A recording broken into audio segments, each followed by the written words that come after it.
Although three-time Emmy winner Keith David is called the king of voiceovers, we are getting to see a lot of him on screen right now, including one fan favorite role as Bishop James in the final season of Greenleaf.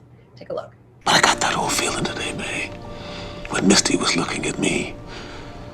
These sheep need a shepherd. It's not about you and me anymore. It's about them.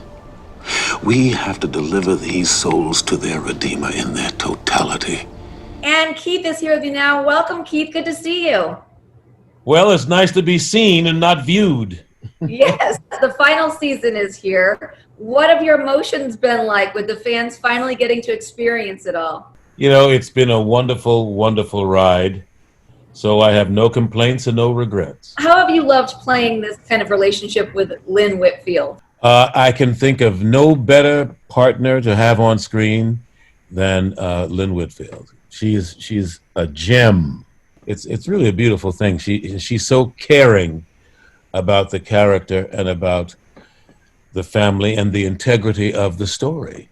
Yeah, it's nice to get to work with someone who you respect that much, and she raises the bar. You know what I mean? Absolutely. Yeah. Well, this show's been a fan favorite, a critic favorite. There's talks of a spin-off. What do you think it is about this show that makes it so special? We all have our curiosities about the people who we tend to pedestalize, and we think that they're superhuman. And you know, here this is a glimpse into what it's like to really be very human with all of your responsibilities, and we see just how human they are. You know. Yes, we do. Yes, we do. You know, I love that you're so active on Twitter. You engaged with your fans during every episode. Did you do that right from the start? Do you like engaging with your fans in this way? Yeah, I mean, I love hearing what they have to say. You know, it's as if, you know, they're members of the family trying to find out about what's happening in that part of the world, in that part of the family. You know, it shows you how much they actually care, which is pretty amazing. So, yeah. Did you take anything from the set on your last day? Do you have any mementos from the show? I have a few. I have a plaque that was sitting in the bishop's office. You know, kind of prayer hands. But another place we can see you on is NCIS New Orleans. You recently had a very timely episode called Biased, and it was exploring the relationship between African Americans and the police in the U.S. What were you most proud of for that episode? I loved the integrity of my character and how Cece's character and I interacted, you know, even when we disagreed. You know, here we are, you know, now who's the most right? You know, I mean, you know, and how do you judge that? And how do you gauge that? What it really does is opens up a conversation about the way racism works in this country. Seeing things like this, doing episodes like this, do start conversations that's what's important. Yeah. We have to be in communication about these things. Yes, absolutely. Well, moving on to another part. You're very busy.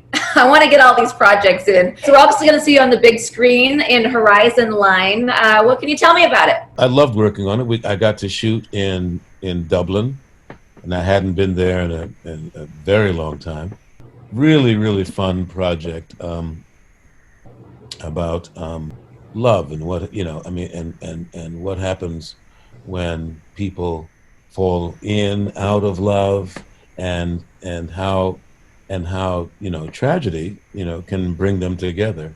I know you're also going to be on a musical tour of Here's to Life, celebrating the legendary jazz singer Joe Williams. How did this whole idea come about? Well, Here's to Life is my way of honoring the memory of Joe and all he accomplished, in the culture of jazz. It's hard to play a jazz singer, I think. Don't you think? Well, so many. It has its inherent difficulties, believe me. You know what I mean? Yeah.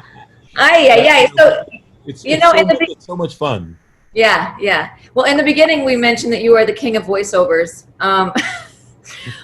Is there one project that was like your favorite thing to lend your voice to?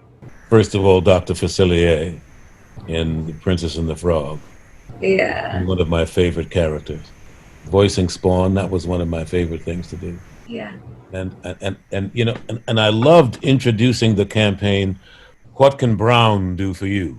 Yeah. Thank you so much for taking the time for me today. We just want to let everybody know you can watch Greenleaf every Tuesday at 9 p.m. on OWN. You can stream NCIS New Orleans on CBS All Access, and you can follow Keith on social media to find out about all the things he's doing. I don't know how you find the time, but Keith, thank you so much. I appreciate you. Here. Yes, I appreciate you too.